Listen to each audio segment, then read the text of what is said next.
So, hello everybody and welcome to Brands Hatch and welcome to the Mini Festival 2024, proudly supported by Mini Spares all weekend long. And if you're just joining us today, we saw brilliant racing yesterday and all of the qualifying that we need for a fabulous day's worth of racing today. We're joined here by the Mini Sevens and the Mini Miglias from the Mini Racing Club. We've also got the Sandler Trophy with the P66 Minis, and aside from the on-track action, there's so much more to do off-track. We've got car displays, we've got the show and shine with awards available, of course, we've got a mini stunt show, and of course the free grid walk at lunch, which allows everybody to get nice, close and personal with the drivers, the cars, and ask all the questions in which you may want to know. So aside from what we saw yesterday, today we can rewrite the story. It was incredibly close yesterday, start to finish of all of the races, and today we're going to be treated to much more of the same. Jack Werrell talking to you now, but Matt Suckling, he's up in the commentary box and he will help me guide you through all of the action here at the Mini Festival.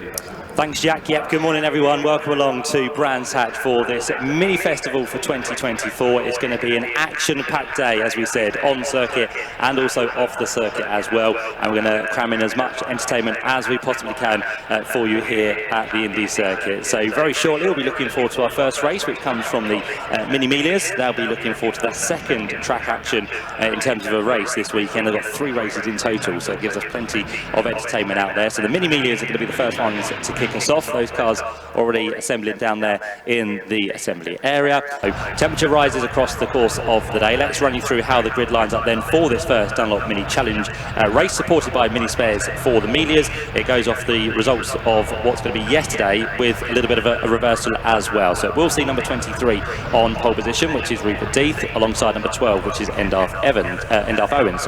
The second row then has number 56, which is Nick Padmore, joined by number 46, which is Jeff Smith. The third row then sees number 1, which is the reigning champion Aaron Smith, with number 9 Ian Curley alongside. The fourth row lines up with number 11, which is Kane Astin. Made progress yesterday, so it's nice to see him a little bit higher up when he qualified in the session yesterday.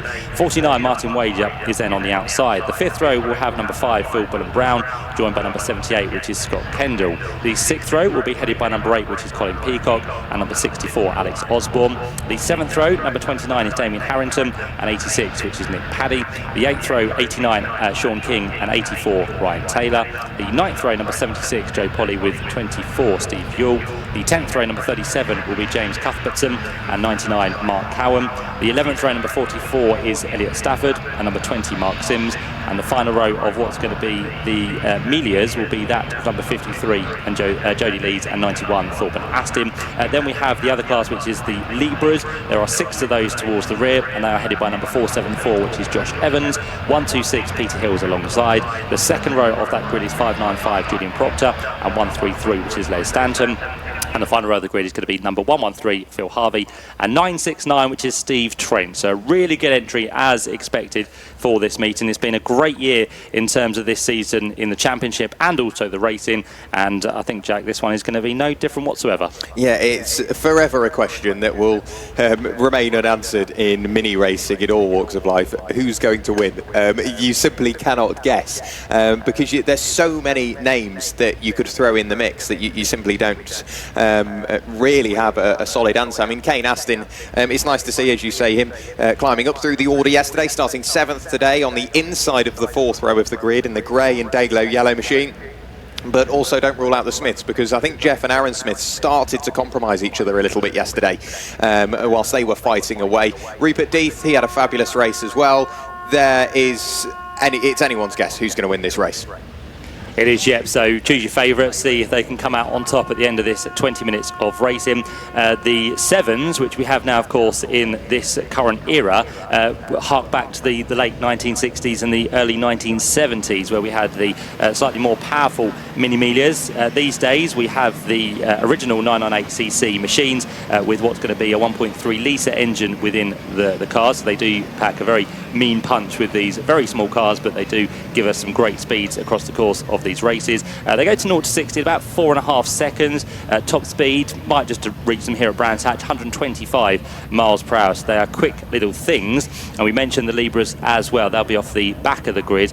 They are the Mini Libra semi-invitational category. For the other mini race saloons, they are with variant interpretations of the A-Series tuning. So they are slightly slower, but it does give a chance for those to get out on circuit as well. But the majority of the field are those of the Miglias. So that's how things shape up. Just to very quickly give you as well how the championship looked. It's very close actually between the top 3 or so. That might have just changed after yesterday's result because Jeff Smith didn't quite feature at the top of the podium, but he came to Brands Hatch on 151 points, 3 wins for him so far this year. Aaron Smith sits second in the championship on 140 points, so just 11 separate those two before the weekend started.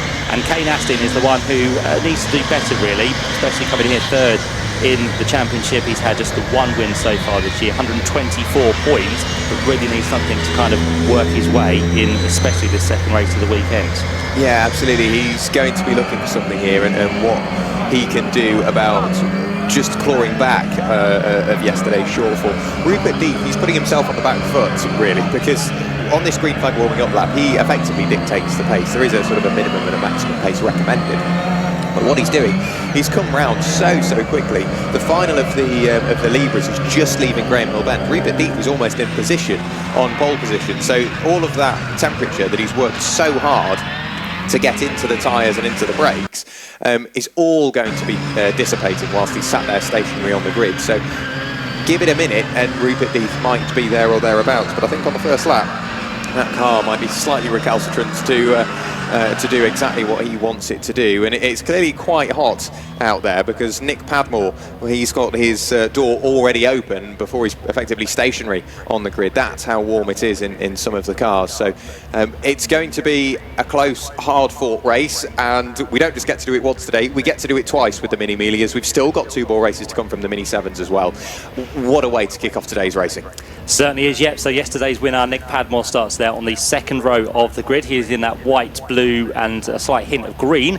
He sits with the Swift Tune big logo on the front of his grille. Alongside him on that second row is Jeff Smith, who went well yesterday to get to the podium. But it was Endarth Owens, the man who ran Nick Padmore very close to the line, who sits on that front row in the very bright coloured car. You won't miss Endarth, the Welshman in the fluorescent yellow with the blue stripe down the middle. But it is going to be the all-black car, Rupert Deeth, on pole position as we get our first race of the day underway. Red lights come on, 20 minutes of mini action gets underway now as they blast away from the line, and it's an even start from both of the front row men as Rupert Deeth takes Endarth Owens down towards Paddock Hill Bend. Jeff's on, there's contact between the two of them. Rupert Deeth straight off into the barrier. There was contact between him and Endarth Owens. These cars are quite small and they do have enough room to work their way down towards Paddock Hill Bend, but unfortunately Rupert Deeth has gone heavily in towards the Armco at the top of Paddock Hill Bend.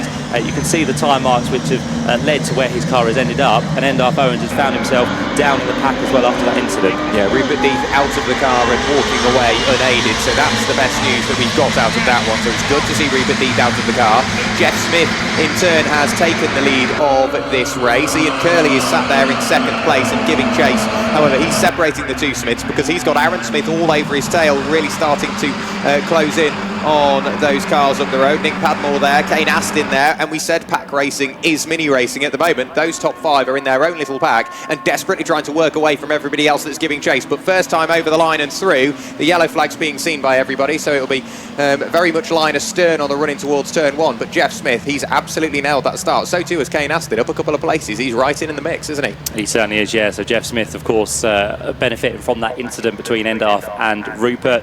Rupert's car quite heavily damaged on the right front there, so that's not a good start to the day, unfortunately. Safety car a little bit late out, so it does mean they have to come back round again and sort themselves out.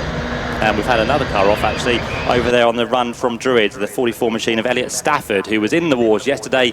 He retired, I think, from the first race on the run down towards Surtees, and it looks like he's gone possibly off with someone else into the barrier there. So it does mean we are going to have the red flag, unfortunately. Yeah, so we missed, or at least I missed Elliot Stafford's incident. Rupert Deeth, as we saw, quite hard into the wall. You can tell by the tyre tracks the car was so unbalanced on the way into the wall. You can see where the sort of black lines really start to move around where the car was bouncing its way towards its final resting place. But with Elliot Stafford out of the car, Rupert Death out of the car, that's very good to see indeed. And the marshals being put through their paces nice and early this weekend, and nice and early here on Sunday. Obviously a massive thank you to the marshals. We wouldn't be able to have the mini festival without them. So everybody will work their way towards the grid, and now's the key question.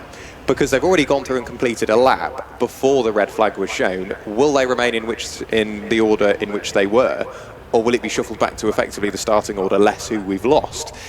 Because Jeff Smith will want to remain exactly where he is. Yeah, I think it will go back to the original start, but of course bear in mind, Endalf Owens would be able to then benefit, wouldn't he, to get back onto the front row.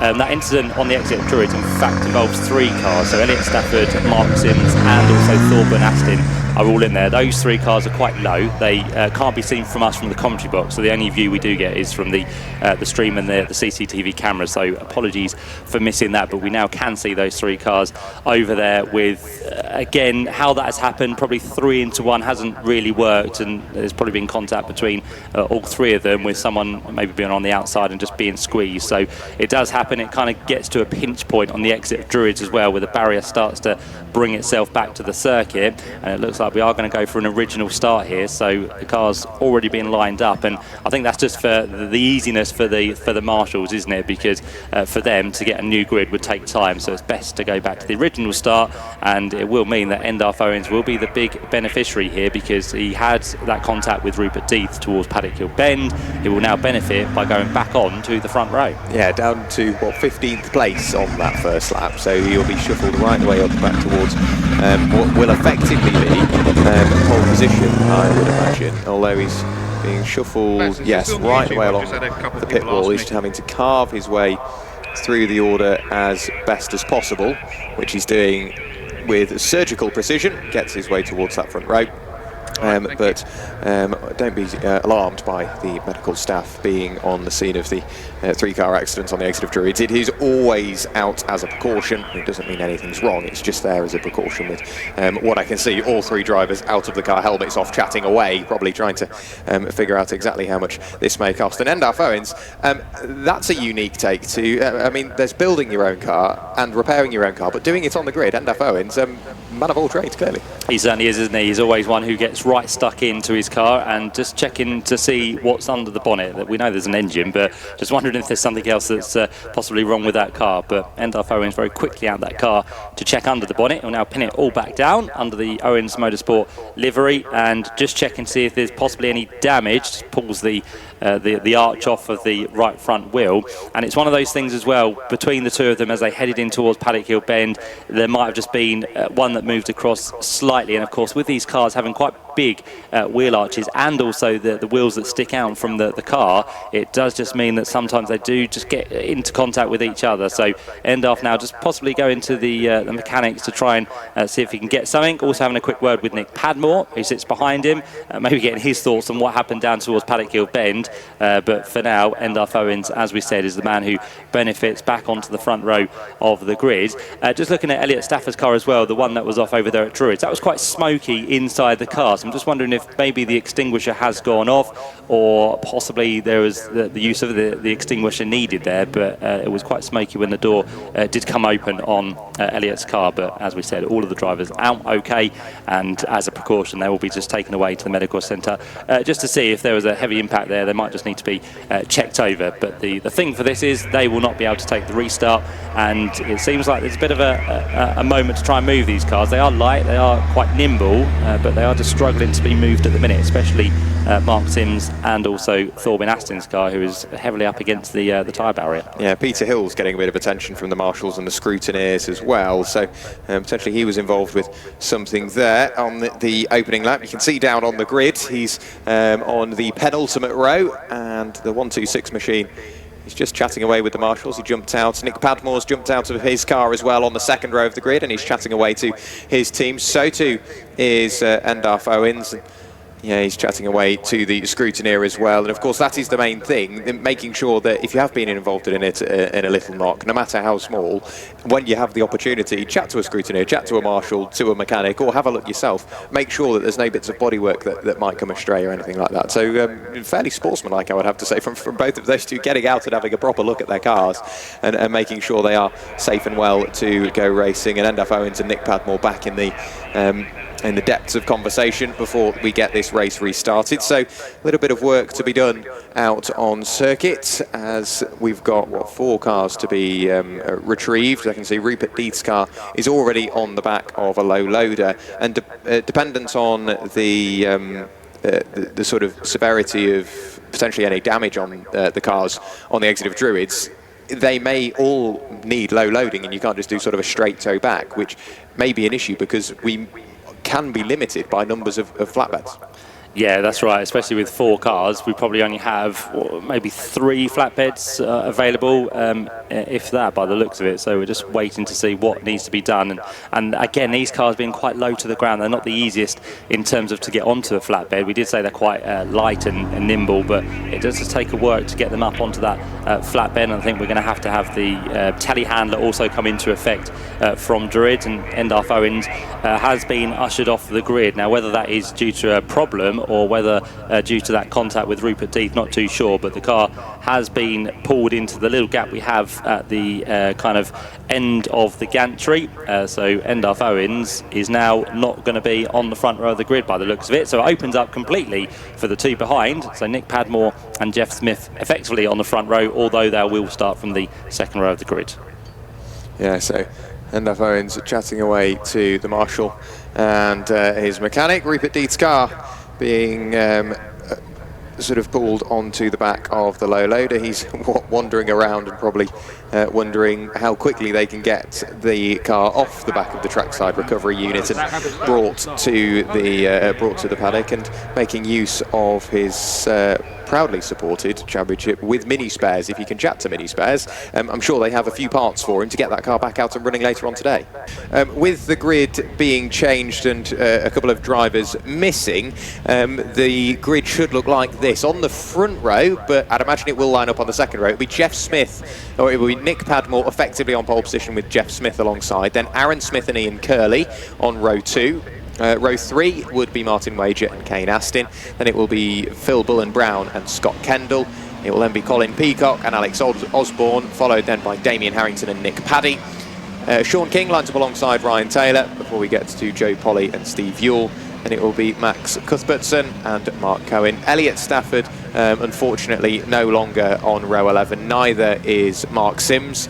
And then on row 12, all on her own, will be Jodie Lee. She would have lined up next to Thorborn Astin. The Mini Libras remain as they are, with Josh Evans and Peter Hills on the front row for them. And it's Julian Proctor and Les Stanton. And on the 16th and final row of the grid, it will be Philip Harvey and Steve Trench. So a slightly swapped around grid by way of what we saw at the first attempt. But for me, yeah, it's all eyes on Jeff and Aaron Smith, because those two yesterday were really going at it, but they started to work together and caught those cars up the road. So Nick Padmore, he will want to try and back those two into Ian Curley, but he can't do too much of that because Kane Astin will be on a mission as well.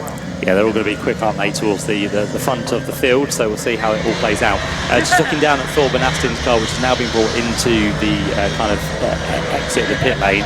That's taken a very heavy impact in the rear. It's kind of dented the boot lid and also knocked the glass out as well, so that was a very heavy hit for Thorburn, but he's down there okay with Mark Sims, who are waiting for those cars to be taken to the paddock. I can see Mark Sims has got a puncher on the front left, so that is a little bit more better to be repaired rather than Thorburn Astin's car. So we'll see if they can make it out for the later race. Also, now we have 2 telehandlers missing from Paddock Hill Bend and Druids, which means we're not going to have any live snatches, which could be a problem if we do get safety cars and any incidents at those parts of the circuit. But hopefully we can get through the 20-minute race unscathed. It's been a little bit of a delay, but we have got time to play with, especially this morning, because we have quite a lengthy lunch break of 90 minutes effectively. So we have got that in hand, but then of course we don't want to start eating into the grid walk for all of you who have attended here at Brands Hatch today. So hopefully we'll get through without any further dramas as up onto what effectively will be pole position, but on the second row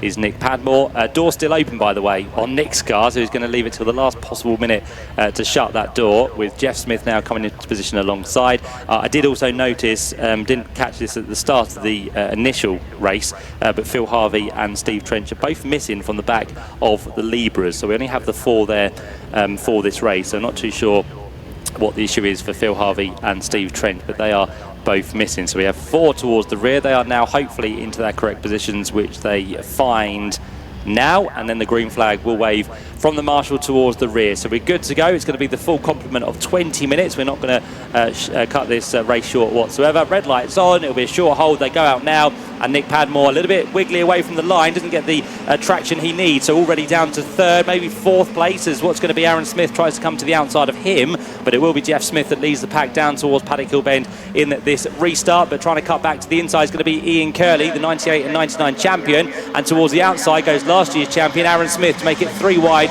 into Druid's corner, and Ian Curley does just about squeeze his way through as Nick Padmore, with that slow start, gets himself back up into 3rd place. It won't quite be 2nd on the outside down towards Graham Hill Bend, but it will be Ian Curley that leads for the first half of the lap, but Jeff Smith will have something to say about that. Yeah, Jeff Smith immediately looked to the inside. By the time he arrived at Surtees, will he be into the lead? Ian Curley has shown the long way around. Jeff Smith into the lead of the race. Ian Curley is still sat there in 2nd place, but he's got Nick Padmore and Aaron Smith, and Jeff Smith packed up, or Aaron Smith and Kane Astin packed up behind him. Also trying to get involved is Martin Wager, so Martin has had a much better start to today compared to yesterday. Nick Padmore still trying to work his way through and past Ian Curley. We have seen Endaf Owens return to the circuit as well from the pit lane, so it's all go in the Mini Migs and the Mini Libras. The leader of the Mini Libras at the moment, Josh Evans, he's desperately trying to carve his way through the order, but Jeff Smith, having got to the lead, he started to run away from the sparring duo of Nick Padmore and Ian Curley. Yeah, needs to make sure they don't battle too hard here, as round the outside tries to go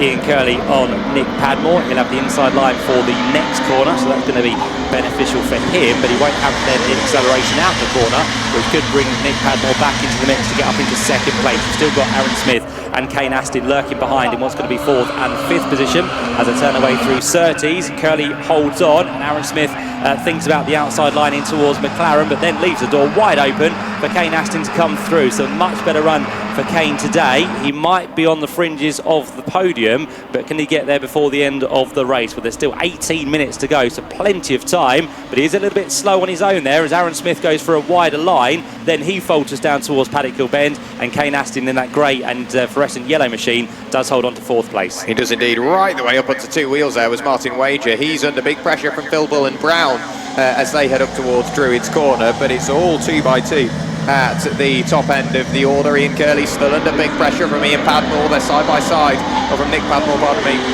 on the running towards Graham Hill Bend. Nick Padmore then cuts back to the inside. He will draw himself level with Ian Curley. There's a bit of contact between the pair of them, but I think they just about get away with that. They'll be side by the time they arrive up at Surtees, and Nick Padmore on the inside. It will evolve to the outside. Ian Curley fights back 2 wheels off the road. Can he get the car slowed down and turned in for clearways? Yes, he can. What about Clark Curve? Nick Padmore gets the better initial exit in a straight line. However, Ian Curley will have the shorter distance to go as he hugs the pit wall along the Brabham Straight towards turn 1. So Ian Curley and Nick Padmore absolutely side by side. Kane Astin has got the best seats in the house. He will try and follow Ian Curley through the same gap. Just about gets the car slowed down, so no contact between the pair of them, and back at them comes Aaron Smith. Yeah, for the inside he'll try and go on Kane Astin to take 4th place away on the run in towards Druids, but it's going to be Kane a lot later on the brakes and holds that position in the number 11 machine. 56 Nick Padmore, who sits there in 3rd place, had a tremendous battle yesterday for the lead with Endar Owens. Today he's having a tremendous battle for 2nd place with Ian Curley, which is fantastic to watch for the time being. And speaking of Endar Owens, he's made about 5 places from the pit lane, so he is working his way through the order. I think he'll be probably into the top 15 by the end of this lap, and maybe, you never know, Endar Owens for the podium. Well, he has got the speed. That car seems to be working well as he sized through another car on the exit of Clearways and on towards Clark Curve. And for 2nd place, Nick Padmore now might have the job done, because it's to the inside of Ian Curley across the line. He will have that line in towards Paddock Hill Bend. He doesn't have to brake late. He has a good turn into the corner, and now Nick Padmore is going to try and be as best as he can to close this gap down on Jeff Smith, which already at the end of lap 4 sits at well over 2.5 seconds. Yeah, he's doing absolutely everything he can, isn't he, Ian Curley, to make it as hard work for Nick Padmore as possible. Kane Aston, as you said, has had a cracking start to today's affairs. Jeff Smith in the lead of the race. He timed that to perfection. He got in front and ran away, and now we're seeing Enda Owens so late on the brakes, diving his way up the inside of Alex Osborne. That will promote him up yet a further position. He's still fighting for that, having just worked his way through and past Damien Harrington. But Enda Owens on an absolute mission. He was up to 15th last time through. That will be the best part of the top 10 come the end of this lap. But Jeff Smith towards the line to tick lap number 5 in the book and go on to lap number 6. So with 15 minutes to go, it's Jeff Smith leading Nick Padmore. Then it's Ian Curley just about from Kane Aston, followed by Aaron Smith, Martin Wager and Phil Bull and Brown before we get to sort of the meat of that mid-pack, and they're fighting so hard, tooth and nail, for every little position. And the thing is, they can fight for that position now, but come the end of the race, they may be fighting over a completely different one. So there's so much going on in that mid-pack. Jeff Smith still continues to lead the way. However, Nick Padmore, having got through and past Ian Curley, Kane Aston has done the same. So Kane Aston up into 3rd place. But for my money, Nick Padmore is closing in on Jeff Smith, and that's not just for my money, it's on the timing as well. 54.332, the fastest lap of the race, set by Nick Padmore in 2nd place last time through. Yeah, quickest man on the circuit. So Nick Padmore now on a charge. He's trying to hunt his man down ahead of him, and he's still got plenty of time within this race. 14.5 minutes to go. Just to mention, the man from Coventry, Ryan Taylor, is out of this race, unfortunately. He was a bit slow down the Cooper Straight into the back entrance, so he is now no longer, unfortunately. But for the lead, it is once again going to be a gap that comes down 2.1 seconds between the top 2. But for 3rd place, it now gets interesting once again, because Kane Aston has got himself up into the podium places. Ian Curley has been knocked down 1 position, and then all of a sudden Aaron Smith is on his tail. So we have 3 for 3rd place. There's another 4 which are now joined behind as they turn away towards Graham Hill Bend, and Aaron Smith gets a great run on towards the Cooper Straight. So he looks towards the inside of Ian Curley. All of a sudden, Ian is starting to drop himself down the order now, so he was up in podium places. He's now down to 5th place, and as I said, there's the likes of Martin Wager, Phil Bull and Brown. We've got Scott Kendall and also Colin Peacock on the tail of this train in the number 8 red machine, who is just about able to hang on down there in 9th place at the minute. Yeah, but who's in 10th? It's Enda Owens, and he's not far away. If that little battle, I say little battle, there's 7 cars all fighting over the final couple of spots inside that top 5, and effectively the podium now, because Kane Aston, the gap between him and Ian Curley is being bridged by Aaron Smith. So he's, through no fault of his own, being drawn into this battle, and that is the battle for the final step on the podium. So Jeff Smith still leading the way from Nick Padmore, who is closing down last time through another fastest lap of the race from Nick Padmore, 54.312. But we're starting to see the driving get a little bit more optimistic by way of moves made. Martin Wager under big pressure from Phil Bull and Brown. He's still on the inside, dives his way up the inside at Surtees and potentially through the same gap. He's going to be Scott Kendall, but they come together. Scott Kendall goes off the road all the way through the grass and rejoins by the time they arrive up at Clearways, just as Enda Owens gets there. So Enda Owens now well and truly inside that top 10, just with a small mistake from Scott Kendall, and like we said yesterday, one small mistake, you can find yourself, 3 or 4 places down.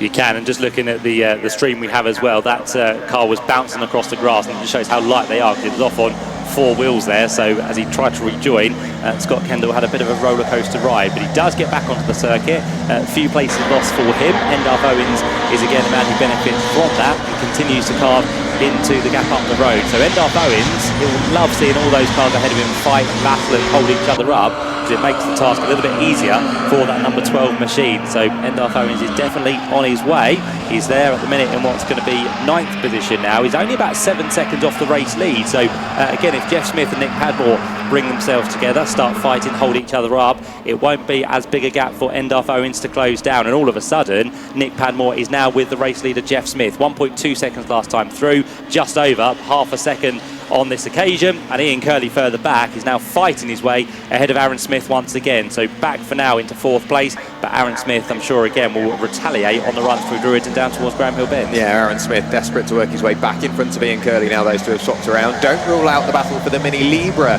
class lead as well. The purely sort of lime green machine of Josh Evans car 474 down in 17th overall. He is under pressure now from Peter Hills for the lead in the Mini Libra class. Peter Hills is in effectively the sort of bluey green car number 126, who isn't that far away, well within fighting distance, and we've still got over half of the race distance still to go, 10 minutes just over, until we will see the checkered flag. Over the line go the top two, and they're absolutely together. Another big margin cut down by Nick Padmore. He'll be on the outside on the run towards turn one. Jeff Smith forced to go the slightly tighter line. Will that compromise his exit? Will we see Nick Padmore come back at him? Absolutely, yes, we will. Jeff Smith goes defensive once again on the run up towards Druids. Nick Padmore has shown the outside line. He will try and look for that cut back and push the door open, which has worked on the exit, but it will be the outside for Graham Hillbend.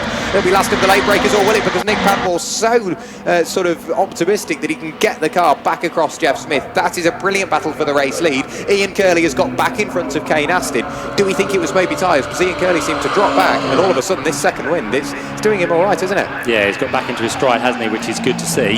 Jeff Smith, however, as we said, very much under attack now. Had his feet up on the footstool for the first half of this race, but they're now off, and he's having to defend really hard from Nick, who is on his tail on this occasion once more. 1/10 of a second last time through. It might even be closer on this occasion. It's almost a dead heat as they cross the line. 61 thousandths of a second, but of course it's one thing to catch, another thing to pass here, and Nick Padmore is now starting to find that as he looks to the inside briefly on the run towards Druids. But Jeff Smith, the wily racer, as we said, a former touring car star as well, so he knows exactly where to place that car to make sure that Nick Padmore has to work twice as hard. So he's not going to make it easy whatsoever. He'll turn away now down towards Graham Hill Bend.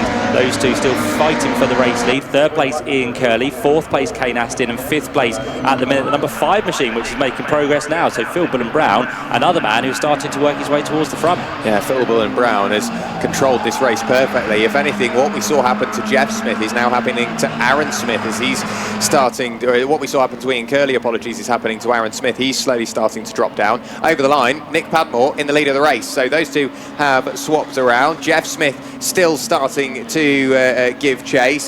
He can't really decide where to go for it because, of course, he's been out in front and doesn't know where he can go for that move on Nick Padmore. Is there going to be a specific part where Nick Padmore will be slightly weaker? We have seen a change further down the order as well. Martin Wager has picked his way through and passed Aaron Smith. So Aaron Smith really starting to fall away now, and he's dangerously close to falling into the clutches of Endaf Owens. What a comeback driving speed from him. Yeah, Aaron Smith second in the championship, not really having the second half of the race he would have wanted.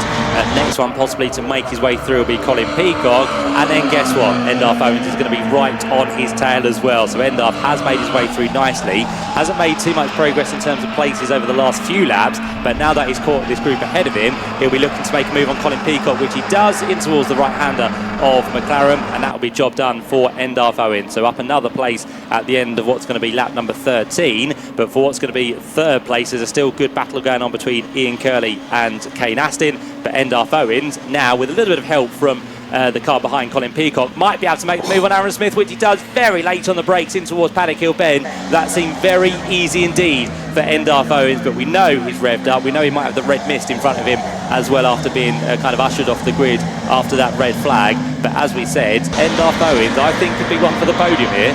Yeah, he was going through regardless there, wasn't he? When you think about it, he's not got too much work to do because just up the road is the number 49 machine of Martin Wager before we will then get to Phil Bullen-Brown, Kane Astin and Ian Curley, and they are all fairly congested together, so as soon as he catches one, he should more or less catch them all. Nick Padmore having taken the lead of the race away from Jeff Smith.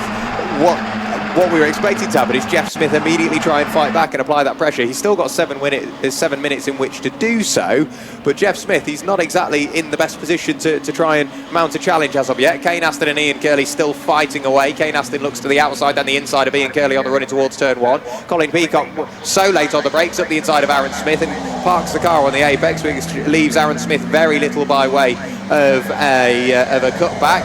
And now we're seeing Endaf Owens desperately try and pick his way through and past Martin Wager, which he just about might do on the run through Druids. Down the hill on the run towards Graham Hill Bend. Can Endaf Owens be later on the brakes? No, but looks for the cutback and then tries to dive his way back up the inside. He'll draw himself level as they go across the bottom of Graham Hill Bend and along the Cooper Straight in towards Surtees. Another position gain for Endaf Owens. He's now up inside that top 6. He's pushing on, isn't he?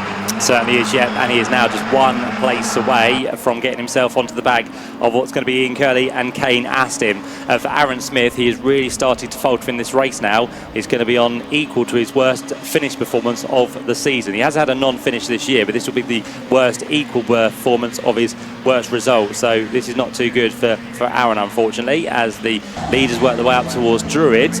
Might be a little bit of traffic for them to deal with as well before too much longer. So we'll see if that affects the likes of Nick Padmore and also the man in second place, which is Jeff Smith. Those two now turn their way through on towards the Cooper Straight. I'm just wondering if Jeff Smith just wants to sit here for the rest of the 5 minutes and then on that last lap try and spring a surprise on Nick Padmore, because as we said, he hasn't kind of fought back on the race leader, but he is managing to keep with him as they turn their way on towards the right-hander of Clark Curve. Endarth Owens looking for a move. He's going to get the job done down the inside of Philbin and Brown. He's now up inside the top 5, so that's going to be another one ticked off. 5 minutes to go. He might just get there, especially if Ian Curley and Kane Astin start to hold themselves up, which they might well do now because they're side by side across the line. Kane Astin looking for the inside in towards Paddock Hill Bend. That will be him back onto the podium briefly, but Ian Curley gets a good run and gets to the inside, so that sees him back ahead as they work their way in towards Druids, and Endarth Owens gets bigger and bigger and bigger in the rearview mirror. He does indeed. So battles continue to get closer. Kane Astin will be wondering exactly where Endarth Owens has come from. Obviously lights ablaze, they have been for a number of laps now, and that is racing driver language for I'm on my way and I'm doing it quickly, and he's very much living up to that, because Kane Astin has been in the depths of battle with Ian Curley, and all of a sudden he has Endarth Owens, a very sideways Endarth Owens, all over his tail, and he's really going to start to close in, whilst the sideways moment on the way in towards Clearways will have compromised him very slightly. It may have just about given him the better run in a straight line, because Kane Astin will now see Endarth Owens right tucked up behind him on the run towards turn 1. What can he do? Endarth Owens flicks the car in sideways all the way around the outside of Kane Astin. So committed, it compromises his exit, and he won't manage to make the move stick, at least on the way in towards Druids. But for me, that was going to be move of the race. Endarth Owens so committed to making that work. That was very leery, very sideways, but have to give it to Endarth. Great control of that car. Just shows why he is a very experienced mini racer. He holds on to that 5th place then. Could have almost been 4th ahead of Kane Astin, but of course with that sideways moment in towards Paddock Hill Bend, he just lost the momentum he needed, but he's not done. As we said, 3.5 minutes to go. Now tries the outside line for a good flick through Clearways and on towards the completion of this next lap. But of course, all this fighting for these three has now put them a good 5, 6, maybe 7 seconds back from the race leaders, who are well on their way in towards Paddock Hill Bend. Here comes Endarth Owens again. This time it'll be for the inside on Kane Astin, who almost shuts the door in his face there, but it was too late. Endarth was already alongside and was going through whatever the occasion, so he now gets himself up into 4th place. As we said, this is a very determined Endarth Owens, now just 1 step away from the podium, and that man he needs to get past is going to be Ian Curley. Yeah, Jeff Smith back on a charge, however. He started to close that gap back to Nick Padmore in the lead of the race, but Endarth Owens, yeah, he was coming through regardless there. Kane Astin, he tried to respond, but he was far too deep into the braking area, and the car was already loaded up for him to try and close that door on Endarth Owens. Ian Curley will start to feel big pressure now from Endarth Owens. Of course, he started in the pit lane in the second phase of this race, so Jeff Smith already starting to close in on Nick Padmore as they cross the line. 3/4 of a second is probably about half a second now. No, not even that, 1/4 of a second, because a personal best fastest lap of the race from Jeff Smith. And here comes Endarth Owens closing on Ian Curley as they cross the line, absolutely together as they break the beam. Endarth Owens looks to the outside, then the inside, later on the brakes, dives his way to the inside on the run through Graham Hill Bend, or Paddock Hill Bend. They're absolutely together as they climb the hill up towards Druids Corner, but Endarth Owens, on paper he's in front. Can he secure it on the brakes? Yes, he can. So from the pit lane in the very back of the field to a podium place. What a drive from Endarth Owens. Yeah, that's the move he's done on multiple occasions now down towards Paddock Hill Bend, and Ian Curley maybe should have seen that one coming, but again, Endarth does it at the very last minute, throws the car to the inside line very cleanly and manages to get his way through. There's a bit of traffic to deal with through Surtees, so Endarth's a bit unsure of where to go, but finally finds himself through on the inside. I don't think Ian Curley's quite done here, although that little bit of a moment does now drop him into the clutches of Kane Astin, unfortunately, so that does mean that he has to just be wary on the run down towards Paddock Hill Bend as they fly their way across the line for what's going to be, I think, 2 laps to go with 90 seconds left within this race. They go down towards Paddock Hill Bend, and Ian Curley tries to fight back. They're pushing, end up into the corner, but that doesn't quite work for him because Kane Aston sends one to the inside in towards Paddock Hill Bend, and they've all got to be wary now because Phil Bullen-Brown is not too far back in that number 5 machine as the leaders work their way now down the Cooper Straight, separated again by about 0.2 of a second. Yeah, very little between the pair of them. Jeff Smith is really starting to turn up the whip on this penultimate lap of the race. Nick Padmore will see that in his rear-view mirror. Since Endaf Owens has got past Ian Curley, he's being helped but hindered all at the same time. Kane Aston is still on a mission to try and work his way back onto the podium. So too is Phil Bullen-Brown, as you mentioned. Don't rule out Martin Wager. He's just hanging on to the coattails of that little battle. So on to the final lap of the race goes Nick Padmore with Jeff Smith as close as he was on the lap prior on the run in towards turn 1. They're absolutely together. We may just about see a change here because Jeff Smith, he's got the better run as they head up the hill and towards Druids, but all the way around the outside Ian Curley tries to make a move on Endaf Owens. It doesn't work for him, but the top two absolutely together. Can Jeff Smith get the better run on the way back down the hill in towards Great Mill Bend? No, he can't. Nick Padmore, he's really going to have to fight on what is the final half a lap of the second race of the weekend for the Mini Miglia. Yeah, Jeff Smith has kept himself in contention now. He's going to try one last gasp down the inside line in towards 30s, then he'll have to try and do something on the run to the line here. But Nick Padmore has been pretty faultless so far this weekend. He hasn't led this race through the entirety, but it looks like he will come through to take the checkered flag because he's on his way through with a couple of car lengths in hand over Jeff Smith, and I don't think it's going to be quick enough to get to the line first. So Nick Padmore already with his hand out the window. 2 out of 2 at the Mini Festival for 2024 for Nick Padmore. He takes the spoils by just under 0.3 of a second from Jeff Smith, and for third place is going to be Ian Curley back ahead. So Endaf Owens does lose out to Ian Curley, and by the looks of it to Kane Aston on the line as well, because Endaf Owens was 0.09 of a second back at the end there, and he comes through in 5th place, which is still a fantastic drive from the pit lane for the number 12 machine. But Endaf would have liked to kind of stamp his authority on the podium for the second time this weekend, but it's not quite good enough. Phil Bullen-Brown goes for 6th place, 7th place for Martin Wager. Colin Peacock comes through in the number 8 machine in 8th position, 9th place for Scott Kendall, and 10th place for the number 37 machine of James Cuthbertson. Unfortunately for Aaron Smith, his race got worse and worse, so in fact now he's had his worst finishing position of the season down in 12th place. So Aaron Smith, not too sure what was wrong with the car there, but last year's champion well down the order, and that's not going to put him in a too good position for the third and final race of the weekend for the Mini Miglias. Just confirmation of Nick Padmore doing the quickest lap on a 54.164, and confirmation of the results as well. Nick Padmore your winner by just under 0.3 from Jeff Smith. Ian Curley third, Endaf Owens was 4th. That has now been changed around after the photo finish has been evaluated.